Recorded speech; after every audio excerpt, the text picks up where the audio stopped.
Hai, selamat datang ke podcast Sembang ke Langit bersama saya Syirahu. Let's be vulnerable here and talk about life. Jom.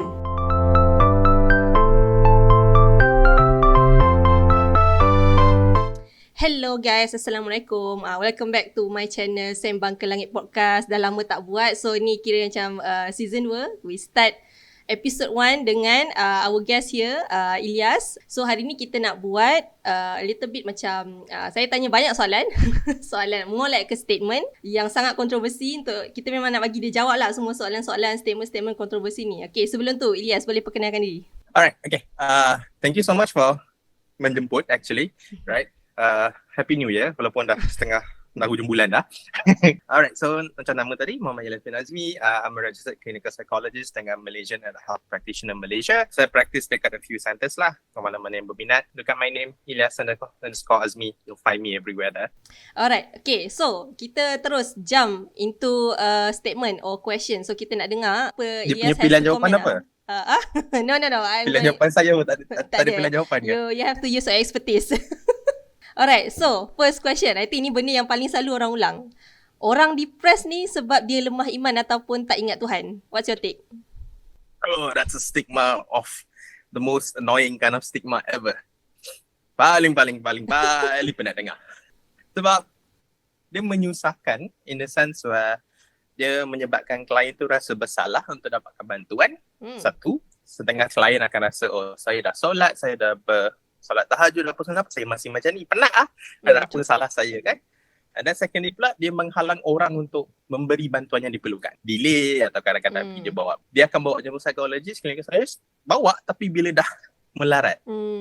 We can help, tapi bila dah melarat tu dia ambil makan masa lama lah dan risiko dia lagi tinggi. So it becomes a much harder job. Kalau bawa awal-awal tu je settle. Boleh ambil 5-6 session, boleh jadi 12, 13, 15 start kan. Boleh ambil 6 bulan jadi setahun ke. So like it's a stigma that is harmful lah. It's not just a stigma, it's a very harmful stigma lah in my opinion kan. Sebab ada agama ke tak ada agama ke, semua orang really depressed. I've seen ustaz getting depressed. I've seen agnostic people getting depressed. Right? Dia tak ada discriminate lah in that sense. Yang discriminate manusia je. Depression ni tak discriminate. Depression ni fair. So is it mental health ni something yang detached fully from spiritual, ataupun is it something coming from spiritual tu dia tak boleh membantu mental health ke macam mana? So itu a different aspect kan. Bila kita cakap pasal agama, spiritual, we always kata kurang spiritual aspect menjadi causing pada mental health issues kan. But it doesn't work that way. Dia punya relationship between spiritual is always having a spiritual component is very good. Kalau dalam saya punya approach, saya selalu guna bio, psychosocial dan juga spiritual component. Tapi spirituality, definasi dia bukan agama. Agama adalah spirituality, tapi spirituality bukan agama. Tapi spirituality in terms of therapy, things macam mindfulness, acceptance, kan, the practice of benda-benda tu is actually spiritual component. Sebab in order to practice acceptance, kita kena terima yang there are things that we cannot control. There are things that are just beyond our control. And if you beragama, then saya selalu relatekan dengan agama lah. Apa-apa agama yang dia ada. Kalau usually Islam, dan sekarang kan, Tuhan ajak kita untuk redha, tawakal, semua tu lah. Kan saya relatekan. Tapi tak semestinya dia kena bersama-sama. So in a way dia related but not lah directly affecting each other. Okay, it's not like just because kita kurang agama ke apa, itulah menjadi punca kita depressed. Okay. Second statement, jangan depress. Awak tu muda lagi. Habis tu dah tua baru depressed. Itu betul. Exactly. Seorang tua je ke depressed macam tu. Orang tua depressed lagi susah. Kan? Ni just curious lah. How young lah orang boleh start getting depressed? To be honest, that is very debatable. In terms of our practice, research says it's, yang saya tahu, the earliest is around 5 years old lah. The reason being is, it could be younger. Tapi the reason being sebab 5 years old is to starting age where they can probably communicate and behave kan. Any younger than that, it's hard to actually detect. But when we talk about depression, kita ambil contoh depresi je lah, paling senang kan. Dia punya diagnosis kriteria untuk adult dan kanak-kanak berbeza tau. Untuk kanak-kanak kita tak tengok kepada low mood je. Right? Bila masa kanak-kanak atau muda-muda kita tengok kepada iritasi, getting irritated or annoyed. That is the main core sort of like symptom we look for lah, instead of low mood. Sebab that's how budak-budak dan one, emotion regulation belum ada fully solid kan. So they tend to be more reactive than having low mood lah. So it can be earlier than that, depending on the situation juga kan. But like imagine lah kalau dah budak tu live in an environment where it's not healthy, it's not safe. Of course, they'll be depressed as soon as they know what depressed is. Something like that lah. So there's no limit lah. Of course, so that statement is just tak puas hati. Stereotyping, blanket statement. Yeah. Okay, on to next question. Asyik fikir benda negatif je, sebab tu lah depressed. I don't know. Dia macam kita assume orang tu nak atau fikir benda negatif. That's what I understand from this question. So macam betul. To some extent we can manage and control our thoughts and emotions. Yes, to some extent. But it's just that sometimes some people tahu lagi macam mana nak buat benda tu. And then circumstances jugalah kan. So let's say kucing saya mati sebab saya baik kucing. So I bagi contoh kucing saya mati dalam kereta kan. Of course for a few weeks I'm gonna rasa sedih and rasa bersalah. Pasal tu like, oh maybe I shouldn't have bagi kucing keluar, should have jaga my kucing dan tak leash ke apa. Then for a few weeks, of course I'm gonna like fixate dekat benda Allah tu kan. You can tell me, patutlah fikir benda sedih. Macam like, kucing aku mati, habislah aku sedih.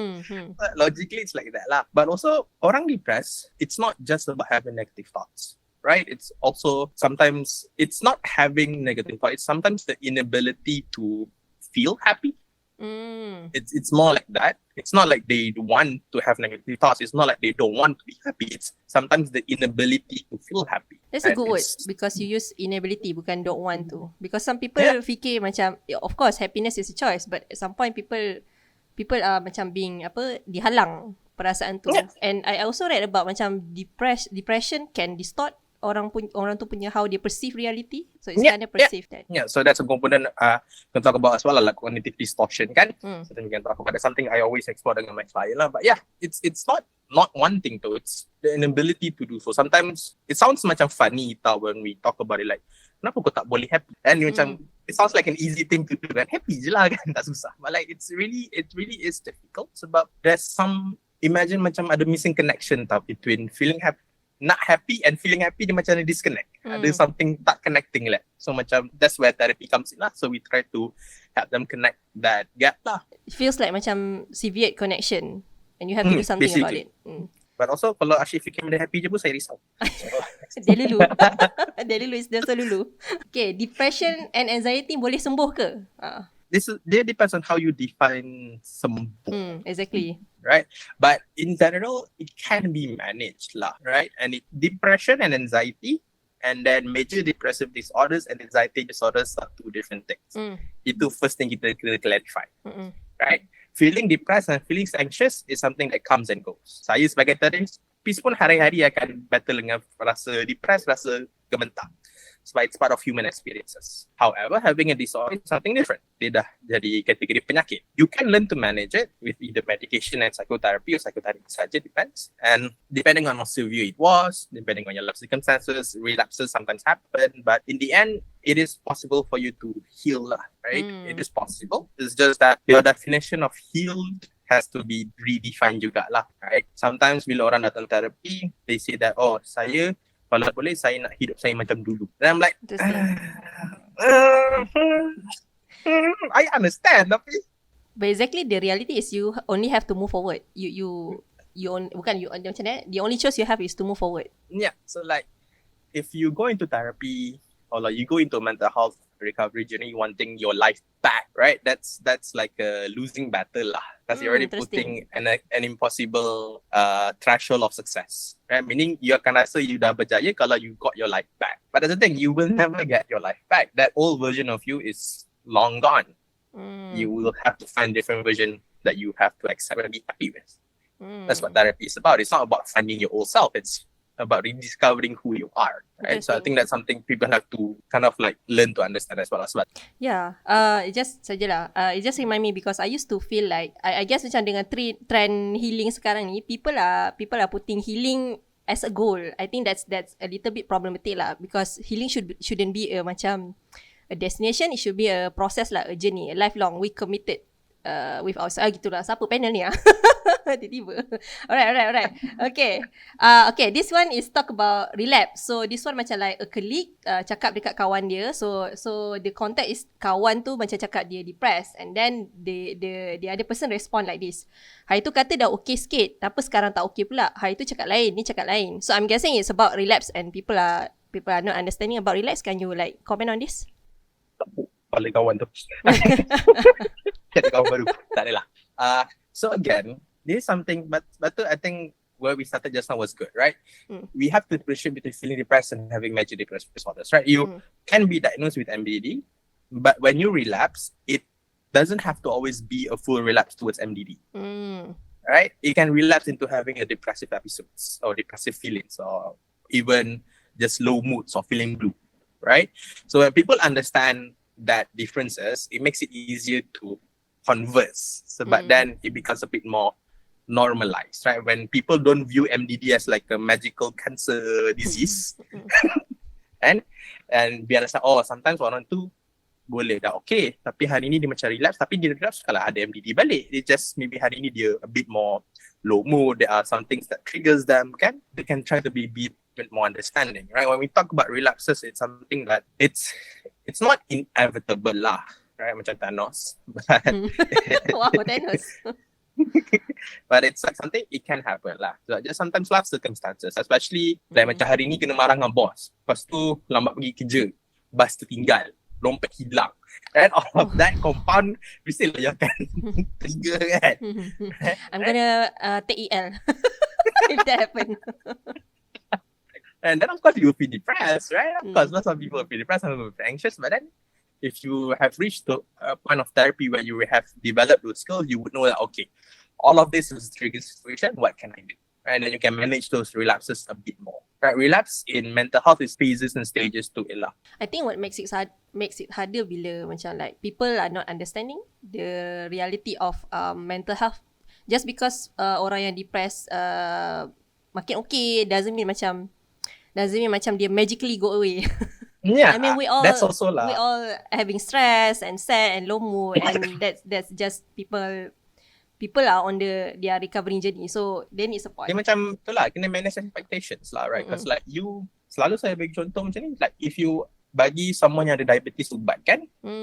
And then you don't expect them to lose weight or jaga makan immediately, right? Yeah. And even if they start on a diet journey, you don't immediately want them to lose 100 kilo terus, kan? Because that is not healthy, not safe. Yeah. And then there are days that will naik turun, makan lebih sikit, makan banyak sikit, makan kurang sikit, dan yang tu kita okay pula, right? But with mental health, dia macam kau depressed, jumpa terapis, esok nak kau sihat. Dia macam right? Dia also like, imagine you struggle with this for 25 years, you datang jumpa I for 1 hour, you want that 25 years to magically disappear. like I am not God, sadly. Yeah, that's a good way to put it. Alright. So, this one ada aura-aura boomer sikit. Okay. Budak zaman sekarang lemah sebab tu ramai depressed. Zaman aku dulu lagi susah. Yeah, that's why you are not empathetic anymore. But I don't know. In general, as much as we millennials tersakiti dengan boomers, I can see a pattern of we millennials going around the circle like a boomer cakap dekat Gen Z, and it's kind of funny lah. Ini macam philosophical sikit lah, kan? But like when you start comparing things, of course you would feel your life is worse than others. When you start want to compare like, oh, I've had harder than you, then kalau you rasa, you have to then tanya diri lah, why do you want other people to have a harder life? Like if your thinking is like that, if my life was hard, so and I'm okay like this, then yours should be harder lah than me. Then are you really okay? Right? Kalau kita mendoakan orang itu dapat hidup susah lagi, macam, are you really okay then? Right? Exactly. The statement is by itself messed up. Exactly. Orang tu sendiri macam, are you really okay? Maybe sebab hidup you susah lah, you start fikir macam orang lain. And it's like that. We don't see that effect on it lah. But that's the thing, every generation has their own struggles that they have. Of course, all generations' life are difficult. I can't say mine is harder than my parents, but I don't know what their struggle was, right? But also, they can't say theirs is easier than mine also lah, because my God, inflation and housing and everything in Malaysia is just terrible now. So it's a struggle as well.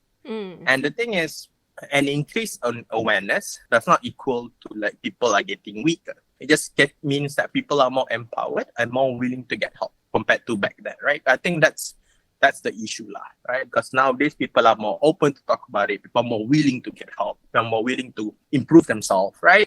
So because they know about these things, so it makes it like, oh, hari-hari I don't want to depress, something like that lah. So but back then being depressed is not a thing that you say or do. I You don't think- panggil gila, sawan, meroyan. Exactly. Because the level of So- awareness is different.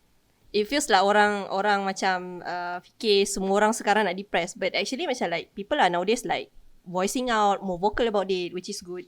Cuma tu lah pertolongannya tidak selaju itu. Nah, itulah that's why like Yeah. the needs and the demand and Yeah. it's not tally yet. Yeah. Alright. Awak tak depressed lah. If awak depressed, awak tak macam ni. Awak boleh bangun, awak boleh pergi kerja. Maksudnya awak tak depressed lah tu. So very, very, very low definition of being human, you know. Baru Yeah. pergi kerja. Ni mesti HR. Also, a big misunderstanding about the depression. So depression doesn't have to always look like I can't get up, I can't eat, I can't sleep, I can't mandi. Yeah. For some people it can be like that. And then we talk about the inability to feel happy. At that point, it's really the inability to feel anything, not just happiness. It's the inability to feel, right? There are things like high functioning depression, right? We don't call it high functioning now, but the layman term is called high functioning depression, right? Where people are depressed, but they're still able to function, they're still able to go to work and stuff. And then there's things like persistent depressive disorders, where basically you feel depressed on a daily, but it's on a lower intensity. So they're able to manage more and go to work more. But it doesn't mean that they are not depressed, right? If we define a human's healthiness by just simply how they function and what they provide, then we're not really valuing people's life lah, right? I don't know, it's like saying, why are you so, kenapa kau pendek, family kau semua tinggi, so kau patut tinggi jugalah kan? It doesn't make sense lah. Macam itu kind of like, just because my family is tall doesn't mean I can be tall. So genetic doesn't work that way. It doesn't make sense. Like there's a disorder will never look the same. If I tell you this and this, like you will not believe they have the same disorders because they are very different. They're very different people. We have to also take into account support system, finances, environment, how they grow up and all that. But all of that takes into account as well, and how they develop and how they have more resilience and stuff lah. So do not assume, always tanya. Also janganlah kalau orang tu tengah low mood, janganlah kata kau depressed lah. No, tanyalah dulu. Like we don't assume the other way jugalah juga kan. Like, Exactly. just because orang tu sedang kata kau tengah depressed lah. Just go tanya elok, hey, how are you? Janganlah terus assume dan judge. Kan macam kalau tak nak faham pun macam tak payahlah dismiss dia. Yeah. Alright. Awak ada depression ataupun anxiety sebab awak tak move on daripada masa lepas ataupun awak tak berdamai dengan diri sendiri. I rasa macam orang ni tulis novel. I don't agree with the wording of the statement, but I understand where it's coming from. Right? I understand the context lah, right? To some extent it's true. Right? How you make peace with your past, how you make peace with yourself can sort of like affect your thoughts and emotions and all that. Right? But it doesn't have to always be the main reason, right? Cause this is something my lecturer selalu cakap masa saya belajar dulu. Correlation does not equal to causation, right? Just because it correlates doesn't mean it's a cause of it, right? Part of the reason could be maybe you haven't moved on from your past, so maybe that's why you are feeling a bit more anxious and depressed. But it also could be other aspects, genetics, biological, environment, stuff like that. But I will, of course, as a therapist, I won't word it like this lah. This is a very confrontational way of saying things, right? I don't agree with the way you say it, but I understand what the context behind it. Yeah, it's basically like generalize everyone who's struggling with depression, anxiety to have that. Yeah, it can be that, but it's not everyone are like that. Yes, it's not fair lah, right? For anyone that wants to help other people or learn about depression, simply start by listening, right? Listening with your mouth shut lah. That's important, right? If you listen with your mouth open, then it's not helping. So just listen, right? Let them tell you how they feel and what they understand. And if it doesn't fit your understanding, then it means that maybe you need to adapt and update your understanding of things lah. Because not everyone lives through your lenses. Right? So we have to understand that juga lah. Okay, emosi negatif ni tak elok, kena buang. Ataupun macam ada yang similar with that is positive vibe only. The lulu is a solo lulu. Yeah. The thing is, emotion doesn't have, I don't want to say, I wanted to say gender, but that makes no sense. don't have good or bad. It doesn't have good or bad. The emotions, it's not neutral also. Right? But emotions aren't good or bad or positive or negatives, right? They don't exist in that kind of way.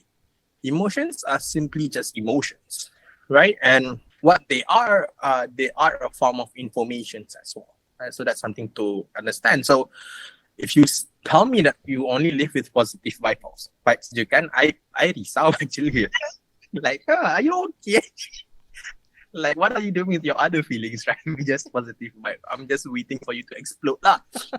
That's the thing. We first have to understand emotions are not good or bad, negative or positive. Once we understand that, then it becomes easier to embrace the other part of our emotions as well, right? Because the way I like to use it is like, it's just comfortable or uncomfortable emotions. If you still want to categorize them, kan, just categorize them into those two.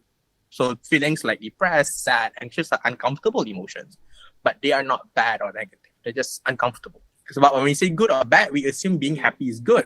Tapi kalau happy 24/7 for 365 days, because like that's not normal, that's not healthy, right? No one should be happy 24/7 every day. And no one should be sad 24/7 every day too.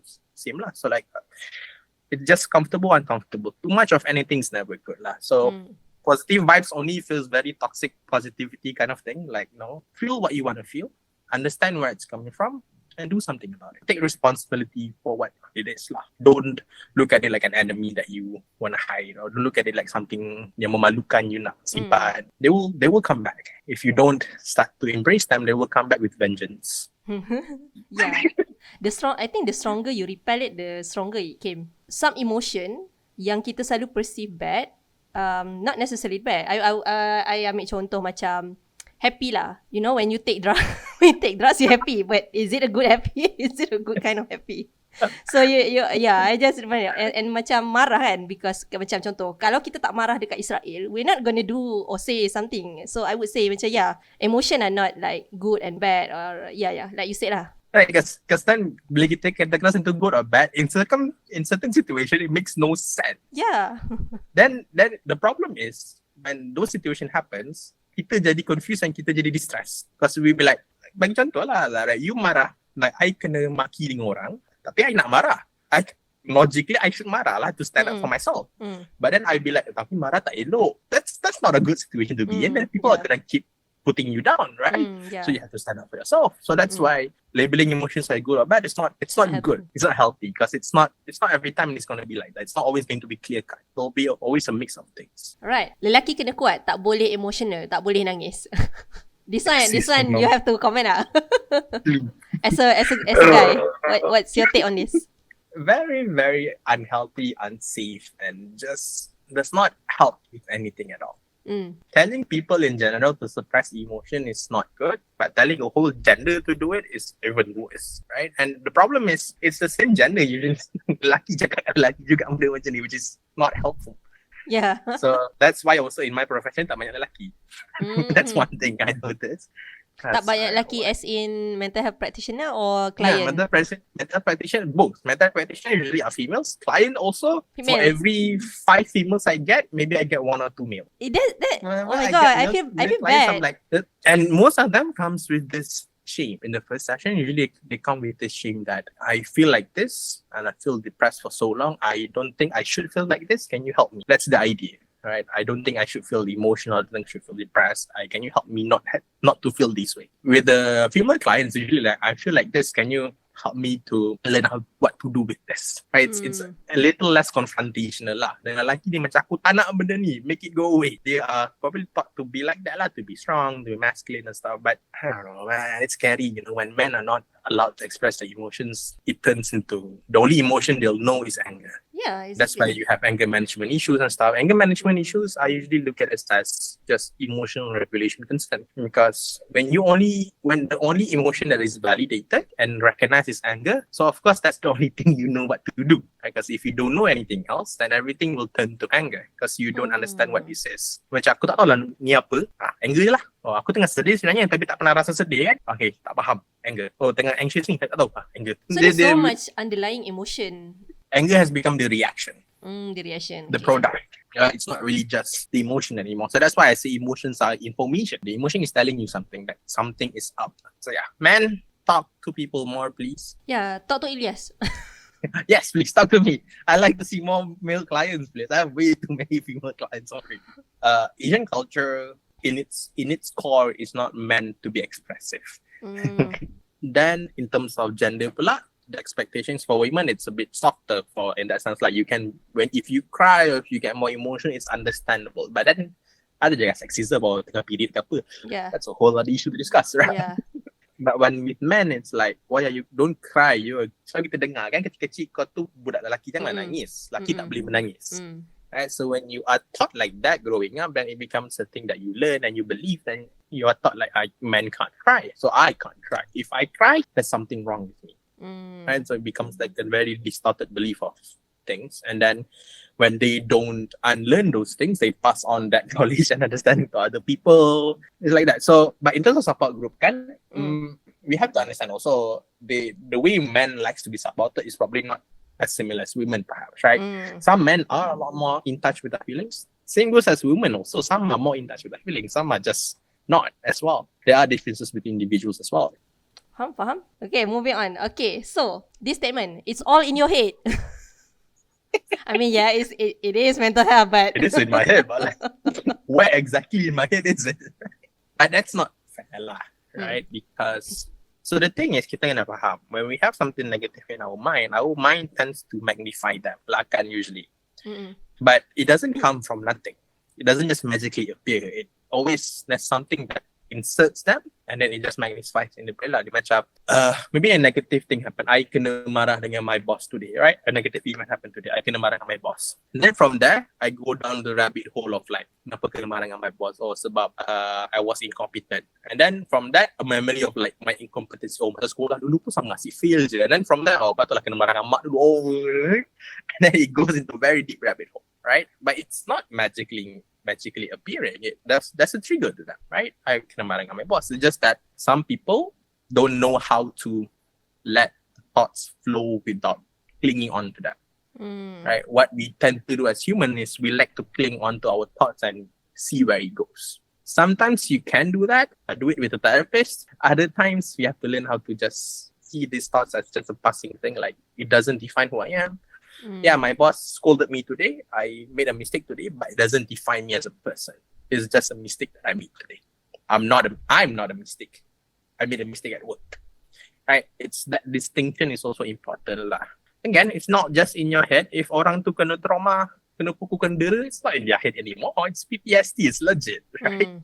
Right? Like people in Palestine, people that goes to war, it's not just in their head anymore. You can't tell them that dalam kepala je semua ni. I mean, like, dah kena dera kan? Takkanlah it's all in your head. So like, it's easier to make that as an excuse if you don't want to understand, right? It goes back to you lah. Are you willing to understand what's going on? If you're not willing to, that's why you can just assume it's all in your head lah. So be kinder. Just listen. Listening to your friend is cheaper than sending them to therapy. Yeah, because if we have a good support system, not to saying support system boleh gantikan therapist or whatnot, but some people are getting their issues worse because they have no one to listen. Yeah, exactly. I for one would always say I'm not good for business lah, because like I would like my clients to come for therapy as like not first thing they do. If there are things they can do in their life first, do those changes first. And then if it doesn't work, then come to therapy for like an expert, more in-depth thing. Alright, but if there are things you could do in your life, then do. Because technically therapy sejam seminggu sekali. Right? It won't have a bigger impact in your day-to-day. Sangat pun. So what you do in your day-to-day will have a bigger impact in general. Trying to make active changes in your life. Banyak daripada it's all in your head tadi. Alright. So this one a bit controversial sikit. Betul ke kalau nak kahwin kena cari orang yang tak ada childhood trauma supaya anak tak mewarisi childhood trauma? If you don't traumatize your child, they won't have childhood trauma lah. It's as simple as that, no? Right? Yeah, because I've seen this. I've seen this macam like coming into my NGL, and who doesn't have a little bit trauma in the childhood? I don't know. Right. So let's start with, there's always this ongoing debate in psychology or in health in general of nature versus nurture. Right? Yeah. Those with history of mental illnesses in their family will always have a higher risk and predisposition towards them. Right? But it doesn't mean you will have it. It's just that you have a high risk to get it. Back to that question, if you kahwin dengan orang yang ada child trauma, as long as you don't traumatize your own child, the child won't have child trauma lah, right? Child trauma can only be developed if you traumatize your child, right? Ni Yeah. kalau if you go on and slap your child for no reason, That that kid child gonna trauma will fall. So yeah. that's the thing. In terms of intergenerational trauma, it's just that lah. Having a higher genetic risk doesn't mean anything. As long as you are able to do the best that you could without purposefully harming them, then it's gonna be okay. No matter who you marry, you can marry someone with PTSD, schizophrenia stuff. You can learn about the potential risk and all, but as long as you do your best job as a parent, then your child won't have any problem lah, any concern lah. At least won't to the point of having child trauma lah. Having issues are common lah. You can't have a perfect child. Lagi macam tak ada masalah langsung. Yeah. And then something can be traumatic, but it doesn't have to be a trauma. If you get what I mean.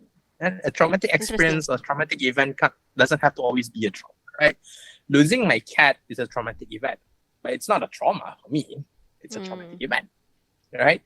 But a trauma is always caused by a traumatic event, right? That's also a distinction that we have to understand. And a word that people use lah, trauma. Aku trauma lah dengan benda ni, trauma lah dengan benda ni, like Yeah, people overkill with that term. oh, macam mana lah, right? I'm traumatized by it, but I'm not in trauma because of it, right? That kind of distinction lah, in a way to say it lah. Another term yang orang selalu butcher is PTSD. Like people PTSD yang orang macam benda. You know what it is actually, right? If you know what it is actually, you would not want to say it anymore. Just because you had a traumatic experience doesn't always have to mean it's a trauma. It can be, but it doesn't always mean it is, right? So people always say, kalau pembersih gila, mesti dia ada OCD. Okay, the other way of it, ya ke kau OCD? Tak nampak pembersih pun? So there's two extreme in this word. Yeah, that's the problem lah, right? When we think about mental illness, you always think of the extremes, right? Yeah. We don't look at the in betweens. So no, right? Even in OCD, there are like, I don't want to say types lah, but kind of, right? It's not just, I think macam media consumption selalu letak orang OCD ni mesti basuh tangan sampai luka. But it's more than that. It's yes. So OCD, the main component is the obsession and compulsion, right? That's the whole idea. They are obsessive and compulsive, but it doesn't have to always just be about cleaning. And even when they wash their hands, it's not because they want to be clean. It's not the cleaning that is helping that. It's the obsession about something about that ritual that is why they're compulsively behaving that way, right? So an example could be, I have a obsessive belief that if I go out without washing my hands 100 times, I will have bad luck. So I will compulsively wash my hands 100 times before I go out, right? It's not about wanting to be clean. The motivation is never about wanting to be clean, right? Sometimes also because they have irrational beliefs, repetitive behaviors, and because sometimes they want to make sure that they're able to do those rituals, they will forget everything else. Hence, they can get messy, they can get disorganized because they have to have this ritual first done, only then they can do something else. And until that ritual is completed, they can't move on. So that ritual takes precedent over everything else, right? It's not about being clean. It's not about wanting to be organized. It's about having the inability to just let go and the inability to, not able to be rational in a sense, and the inability to think rationally in that moment because it's an obsession and a compulsion that they have. Yeah. Do you read novels? I do.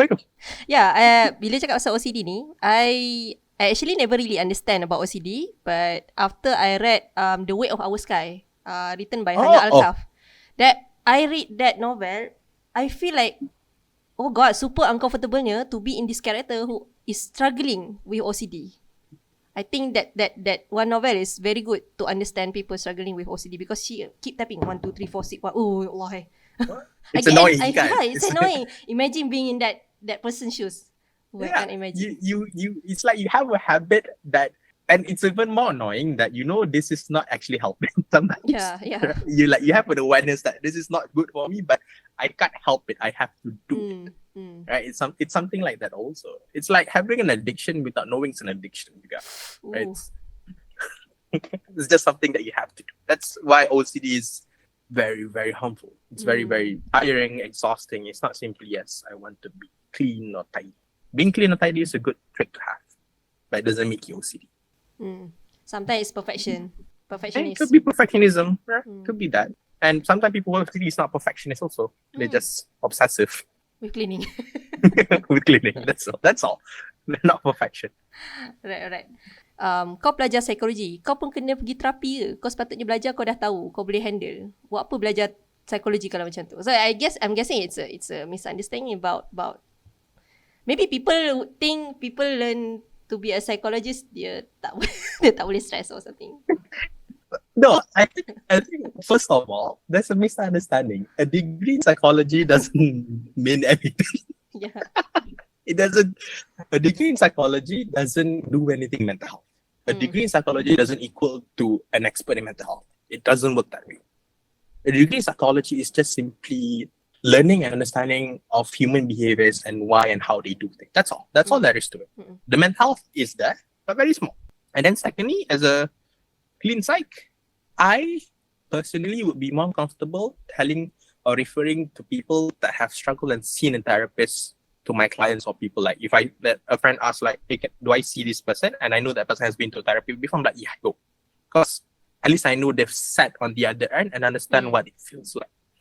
And that way I can have some form of security to know that they won't be an asshole as a therapist, because you will get very unhealthy and unsafe therapists also, right? Yeah, Giving that's true. advices, suggestions, telling you to solat, things like that, right? Because they've never sat and sit as a client. I think for me, to be a good therapist, one of the components is to actually be a client first. If you have never been a client, it's a bit hard for you to be a good therapist as well. Right? Because then it means that you have a certain belief that only certain people go see therapists. No, everyone can go see a therapist, no matter what your condition is, right? Then go see a therapist, talk to someone, right? See what it feels like to sit on the other end, then you would understand, maybe I shouldn't have said this to my client, right? This is how I feel, but this is how I feel, this is what I learn, things like that. Because like you don't tell a doctor to not see a doctor when they are sick. You don't tell a surgeon to operate on themselves, right? Unless you're in anime. No. It's the same therapist lah. You can't tell them to not go to see a therapist just because they are therapists. Technically, it makes more sense to tell therapists to see a therapist because of the work that we do. The amount of things we absorb on a daily. Imagine maximum, let's say I see 5 clients a day. 5 of them say I want to die, right? I feel like things like that. I feel very depressed. My life is unhappy. I was traumatized. You listen to 5 hours of that, what happens to a person, right? Yeah, sometimes people have the idea yang therapist ni should have their life together. I think people sometimes forgot therapist also a human. Yeah, we are very much human as you guys are. We struggle, we feel sad, we get affected by the things we hear, right? We get affected by what the clients are telling us. But this is not to scare you guys or like be worried about us. No, don't worry about ours. When you come to session, don't worry about how we are going to feel about you. No, tell us everything, right? Do not worry. It's our job to worry about ourselves. It's not your job to be my therapist. So be as open as you want, be as heavy as you want.